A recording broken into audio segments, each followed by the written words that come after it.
This week's Millennial Affirmations. I am a cool person, and strangers' dogs enjoy my company. My friends love the YouTube videos that I show them on my phone. My vision board is working. I will inherit tremendous wealth from a mysterious, distant relative. I was very normal during my childhood. I have many suitors. Many suitors.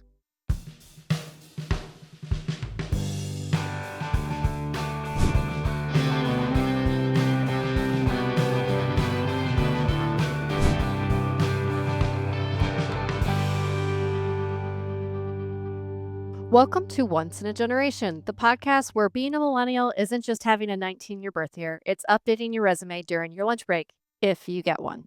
We're your hosts. I'm Chase, he, him. Liv, she, her. And I'm Katie, she, her.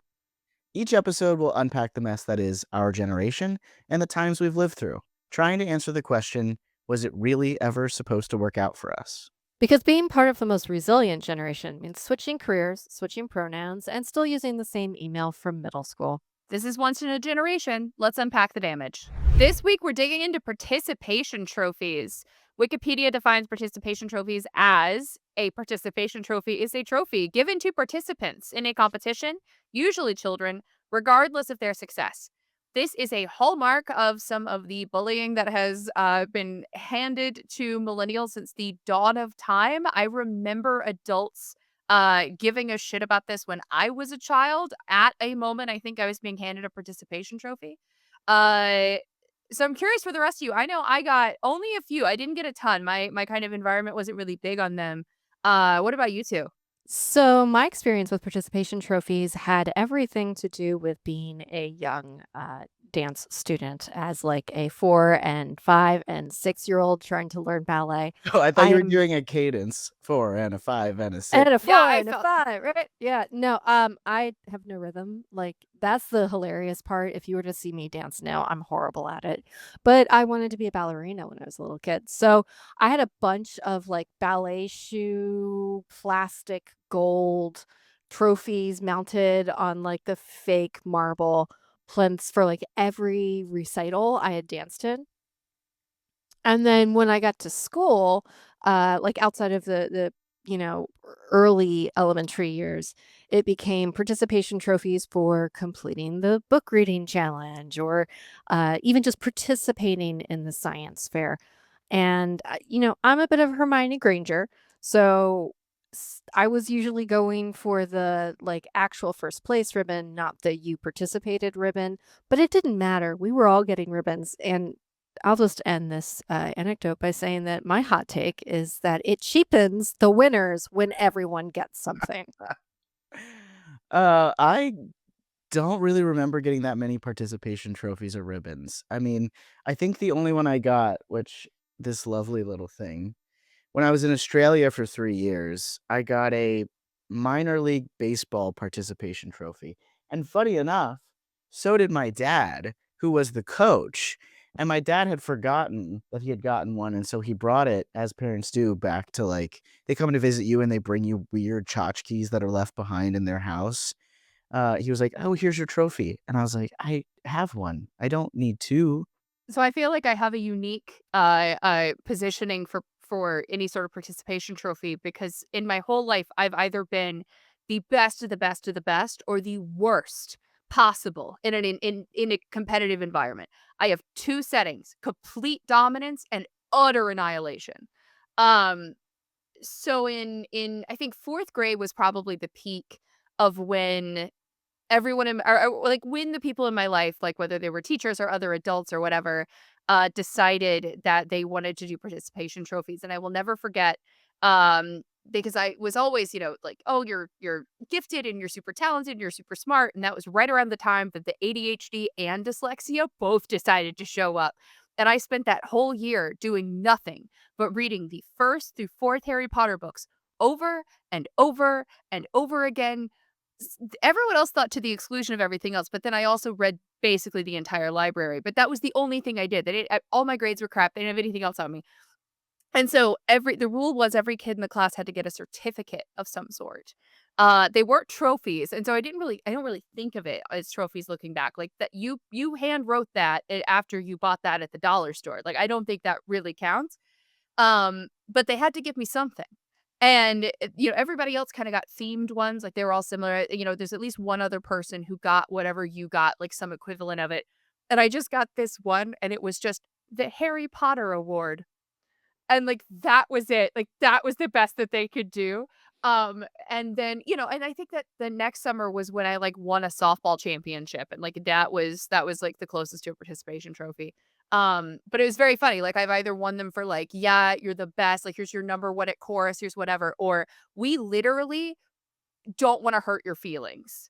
That's that's how bad you were at everything this year, so here's this." I'm having a like visceral flashback right now to, and I want you to travel back in time with me. So you're in Staples, and there is a very specific type of thick weight paper. It's trying to pretend to be vellum or parchment, right? So it's got a little bit of modeling, and it's got like gold foil borders on it already, with the intention of it being able to be run through a printer for like whatever fake award someone wants to come up with. And they sell them in like packs of 12 or 25. And just all of the parents and all of the school teachers running off all of these fake awards for kids of like most likely to come to school without a peanut butter and jelly sandwich. It's just okay, that was probably a little too cynical, but I think I got ones for like most likely to ask a question. And I still to this day don't know if they were negging me when they gave that to me. Cuz like teachers don't always want people asking questions. I don't know. I think that there was something about the accessibility of creating the trophies, that like there was an economy behind it. Like little shops that had all of the fake trophies in them, and they had deals with all of the little leagues and like softball leagues and everything. And then Staples and their award paper. Again, capitalism is to blame. So, how do you think getting all these participation trophies like affected you later in life? I know for myself, it made me more critical of when I got actual acclaim or awards. Not in the like, yeah, I finally earned this, The but more of cynical a, Katie. yeah, yeah. Because if you're always getting a participation trophy or, a like gold star, you asked a lot of questions. When do you know when you're getting something that's of actual value? Unless it is as obvious as first place, you know? So in my high school, we had an English award that I got because I use a lot of big words. And it took me months, which in high school is a very long time, months to figure out that this was actually named for a previous alumni whose last name was English. And, she also was like a writer. And, this was a deep endowment that they had at school. So it was a prestigious award. But to me, I just was like, they know I like books and they gave me the English award. Right. So you lose a sense of scale of like, when have I actually achieved something? Now, I probably should also acknowledge my privilege of being Hermione Granger. And, not everyone probably feels that way. I was watching this, of course, it was a TEDx talk, not even just a TED talk. And this woman was talking about like people taking the choice to participate should be celebrated, I think, in some way. I think sports are incredibly important for kids. I mean, like, that's at least with me growing up.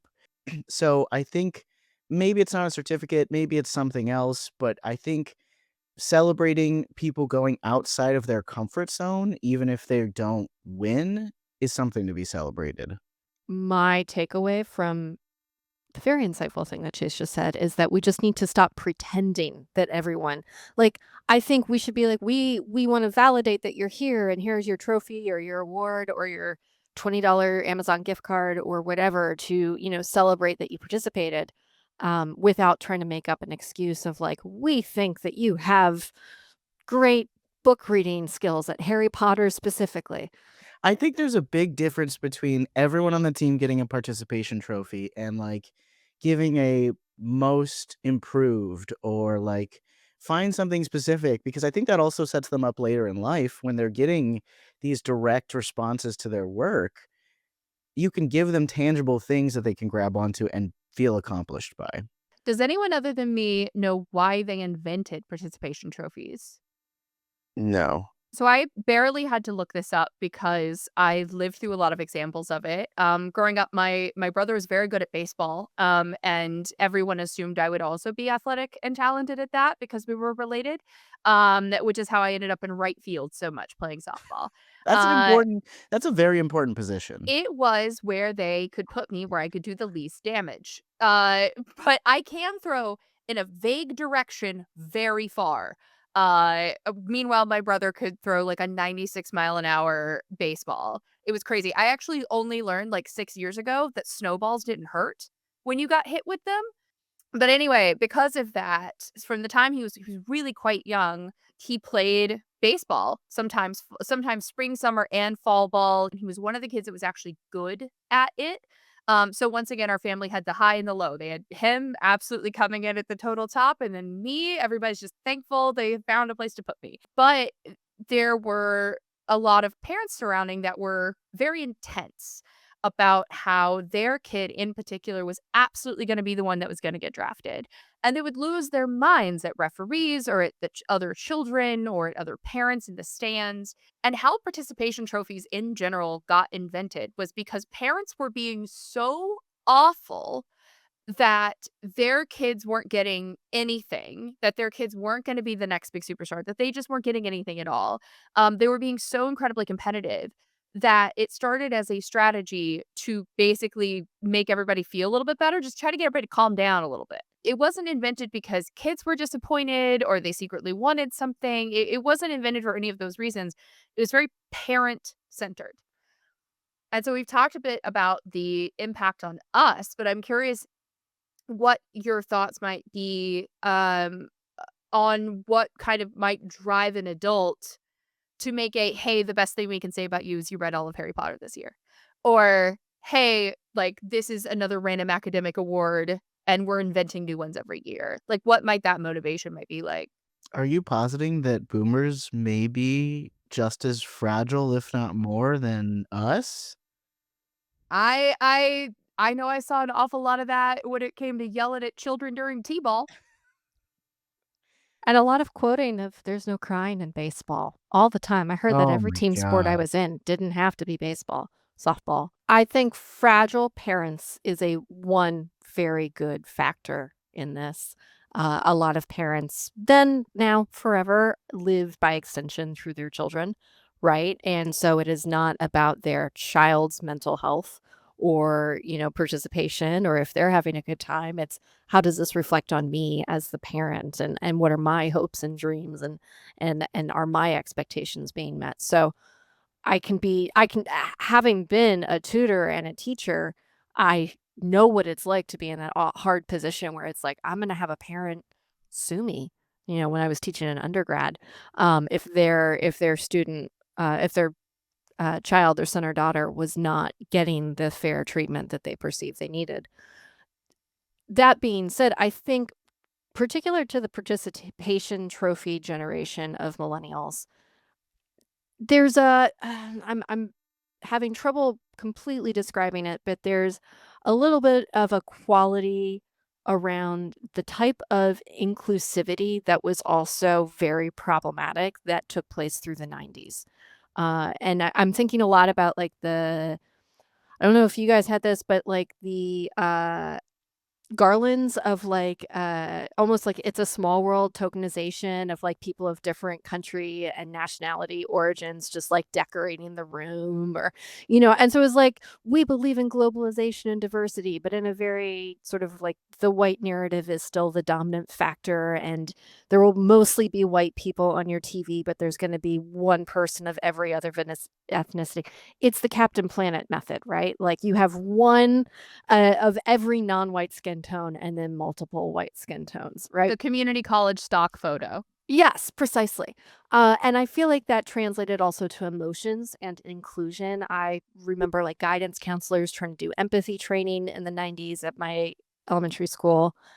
And I I need to go do more research on this, but I think that there is something about the participation trophy coming out of this sort of like, wouldn't the world all be better if we were just nicer to each other kind of um, Clinton era globalization that we experienced in the 90s. I don't know if it's exactly trophy-esque, but I remember when I was in high school, I got my first job at Target, and I did 3 months of that, and my parents were like, "You have to quit this job. Your job is going to school, so we're gonna pay you what you would have made at Target." Now, I know that I'm incredibly privileged to be able to have that happen to me, but to me, for some reason, it makes me think about that participation trophy of, like, you're gonna do what we think you need to do. We're gonna reward you the way that we wanna reward you, and you're going to follow this path. Well, there's so much to be said about the commodification of education and achievement. You had to get awards so you could have something that you could reference so that you could get into a good college because that was the only opportunity that you had at having a good future. And that might have been true at, a couple decades before we were born, but by the time we came along, and it was probably impossible for the adults in our lives to like understand the magnitude of it. But when there are 5 valedictorians who all have a tied GPA, and they also all have a stack deep of awards and trophies for everything under the sun, it gets hard to and you only had one of those 5 years before that. Where do all of those go? Where does kind of everyone else fall into the mix? Uh, there was I briefly went to a very, very nice private school, and I stress briefly, um, where one of like we had to have an after school activity that was something that could be cited on a college application. That was it was a requirement for our schooling that we continue past the school day. There has to be something you do at least, I think it was at least 3 evenings a week, every single week. That was something that could be referenced on a college application. Um, there were like this college prep aspect of you have to have something to cite that you are different, that there is a differentiator. You have to pad your resume before you even reach adulthood. And then I think that self-fulfilling say like it has a lot to tie into to be able to reference, oh, I got an English award, but it wasn't just an English award, it was named after somebody. Or I, got an award from my local 4-H for doing, I don't know, for figuring out how much timber is in a quarter acre and what that pricing might be like. And I was third place, but there's a certificate for that. You're touching on a like core issue for me, and I don't know if we want to spend this episode diving into it or saving it for a future episode, but the idea of the inflation narrative of what has happened to education and like resume padding in general and how that starts from when you're 18 months old and potentially carries through the rest of your life. And, how that is also tied to the increasingly transactional nature of education. These are things that are very near and dear to my heart. We don't have to get too serious about them right now Professor Katie because time. Yeah. yes, we're getting a little bit far away from participation trophies, even if I'm still going to get the participation ribbon for this podcast. But it my mother was a, preschool teacher, and before she was that, she was a playgroup leader in Georgetown in DC. And I don't know if everyone knows what a playgroup is, but it is the group that you take your young toddler to before they go to preschool. And there are preschool classes for twos and threes and fours before you hit pre-K, before you hit kindergarten. So the playgroup is the preschool. I got stuck on the pre's there, but it's a lot, right? Because it was in Georgetown, my mother has stories, and this was in 1990. My mother has stories of the insanity of these parents who were being very competitive about getting their kids into her playgroup based at this Georgetown location because they assumed that would help feed them into a very prestigious Georgetown preschool. da da da da da, all the way to Harvard. And next thing you know, my child's going to be a lawyer or a doctor and make a lot of money and be very successful. And maybe he'll be president one day. It's Like very that much the is Rory Gilmore of it all. precisely. And it started at 18, 14 months of these kids' lives. Um, anyway, we are no longer even in the outfield on this No, conversation. as someone who spent a lot of time in the outfield, I feel like they're deeply related. It's funny, I never got this achievement because I was not very good at school. But the one achievement, I don't know if it's because I was the oldest, I don't know if it's because I had the parents I did, but the thing I wanted was a fucking bumper sticker that my parents could put on their car and say, "Look how awesome my kid is." And I never got it. But I think that alludes to what we were saying earlier is like trophies and all of those things. I think they motivate kids, but I think a big reason, at least for me, to get a trophy was it made my parents proud of me. I always went with my parents to because my dad was always the coach, my mom was always like the team mom. And so I went a lot to the trophy store, and at a very young age I realized, "Oh, you can just buy this."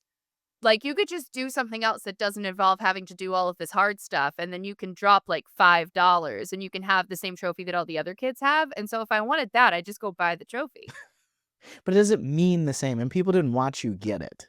Why would it mean anything? I don't care about people watching me get it. I don't need recognition. I know that I skimmed all 600 pages of Moby Dick and still got the accelerated reader points. That's Uh, the thing that matters.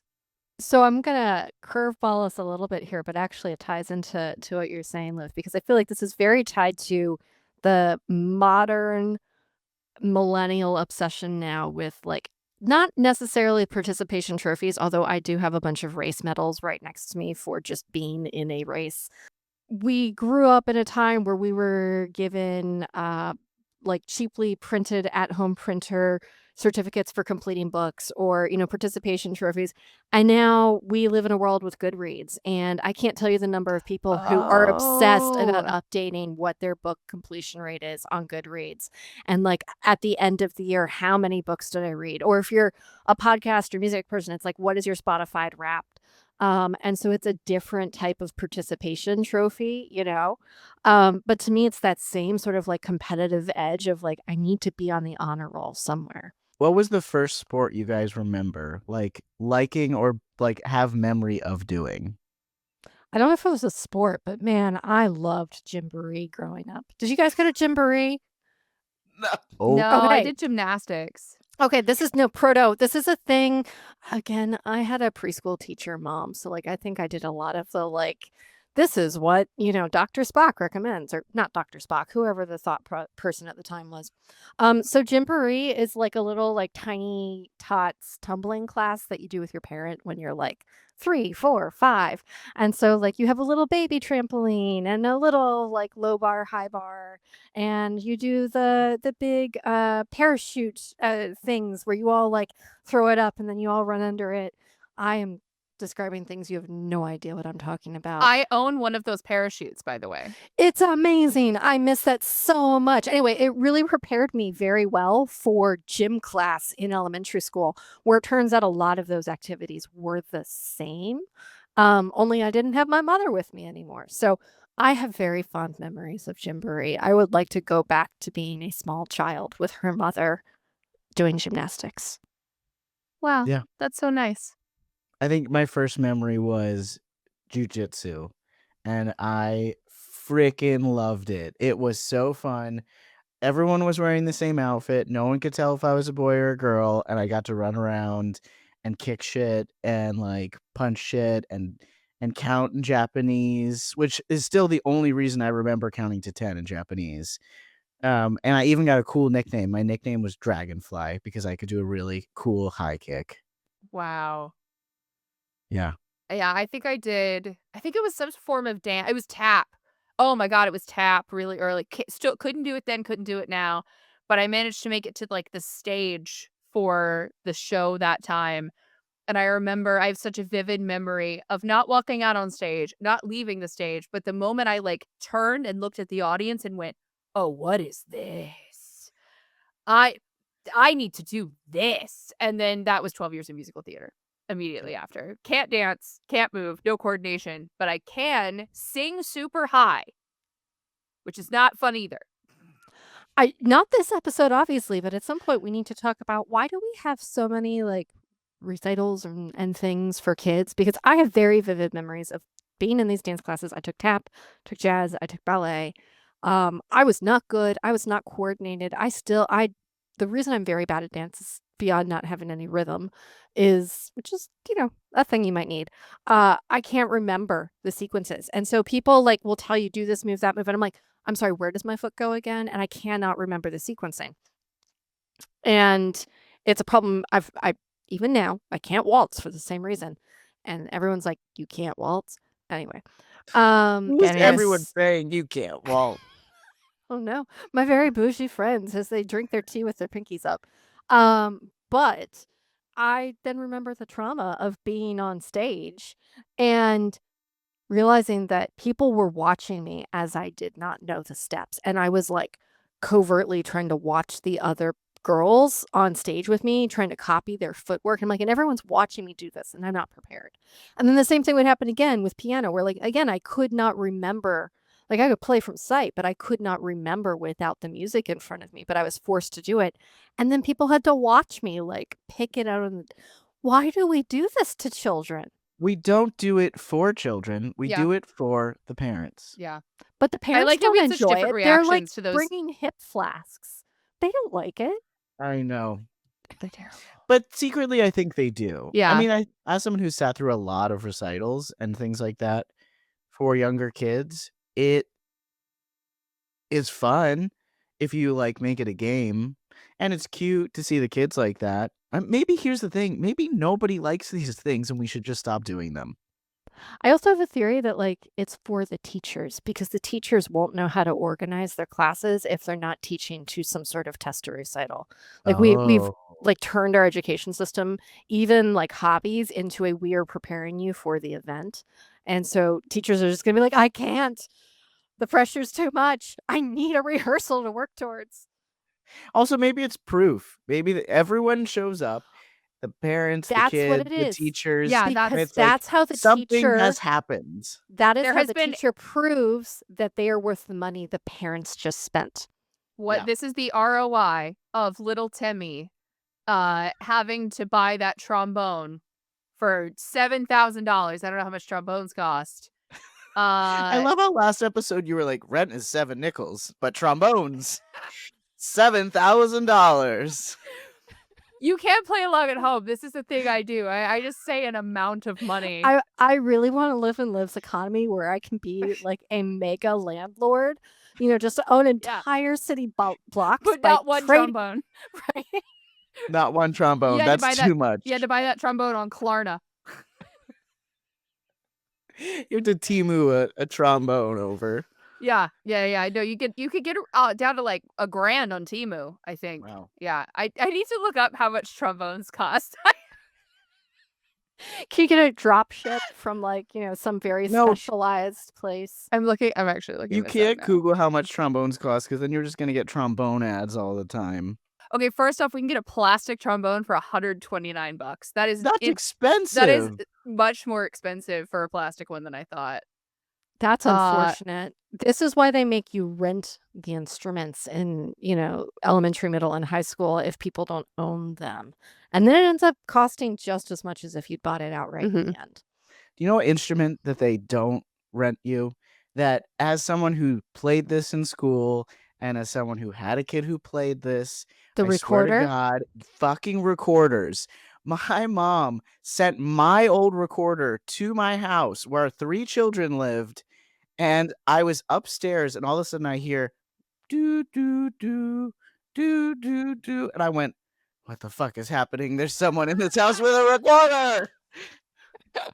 And I The called song my is mom and I coming. said, "How fucking dare you? What did I ever do to you?" Did it have the, like, twine or yarn string lanyard that, like, the music teacher would like, they have not made a professional Chinese-made, mass bulk produced lanyard to carry it around the kid's neck, so it's always, like, some sort of weird twine yarn thing that just gets wrapped around. Maybe that's where participation trophies actually landed or started, because no one can win an award for a fucking recorder. Like, No, dude. You don't even know. Did you know how good recorders could get? I fell down this rabbit hole on TikTok at some point during the pandemic that was just people ripping at the recorder. no, I And have too much trauma around it. I Like can't hip do it. hop jazz recorder? yeah, I mean, they were doing crazy shit. There's like all Yeah. sorts of fancy versions of the recorder, and I of course own a 12-hole ocarina, which is the millennial recorder, and I'm deep. Just because you got Zelda? I've never played a Zelda game. I just own one. I thought you were gonna say a Zelda. No, I've never played a Zelda game, which my wife yells at me about. I bought a sweet potato ocarina because when I was in college at a time I had no friends to tell me not to do that, and I started trying to play some of the songs, and I went, wow, this is deeply lame. I need to go outside. So I feel like most millennials went through like the cheap mandolin phase or like the ukulele at some point, but like not an ocarina. I will say that I do think that there is a missed opportunity here where the recorder becomes the gateway instrument for the bagpipe. If only the bagpipe could rebrand itself. Can you get a bagpipe on Temu? Yeah, it already is, because they're both really, really annoying, Yes. especially when you play them terribly. Yes. I was more of a harmonica kid. I don't know what that says about me. Again, I think you're from a different generation internally. Yeah, I think that's some kind of trans man time travel. I'm This is- actually 87 years old. This is your grandpa core coming out. Oh my god, I love that harmonica. I'm gonna buy another one. How much are they on Temu? So I don't think you can get a bagpipe, like a full bagpipe on Temu, which is deeply disappointing. You can get a lot of kits. There's a lot of related kits. There's also something called Tunes from the Bog, Melodies for the Scottish Bagpipe, which has no import charges. Cool. I know now Um, what I'm getting Katie for Christmas. Well, I'm definitely getting you a bass harmonica at some point for Christmas. You can get a harmonica for like $7, $4. 7 nickels. 7 nickels. This is Cha-ching. live currency. If you've made it this far, congratulations. You've participated in the podcast. If you check the description, we have left you a link to a Canva template where you can get your own participation trophy for just sitting still, probably, and listening to this, whether you were driving your car or doing other things. You participated, even if you didn't talk back to us at all. So click that link, grab your copy, download it, and share it with us when you're done. We appreciate your participation today. If you liked what you heard, make sure to like and subscribe and join us next time when we talk about the millennialification of the Renaissance Fair. That's right, get your turkey legs, get your mead. Will there be costumes? Yes, I can guarantee there will be costumes.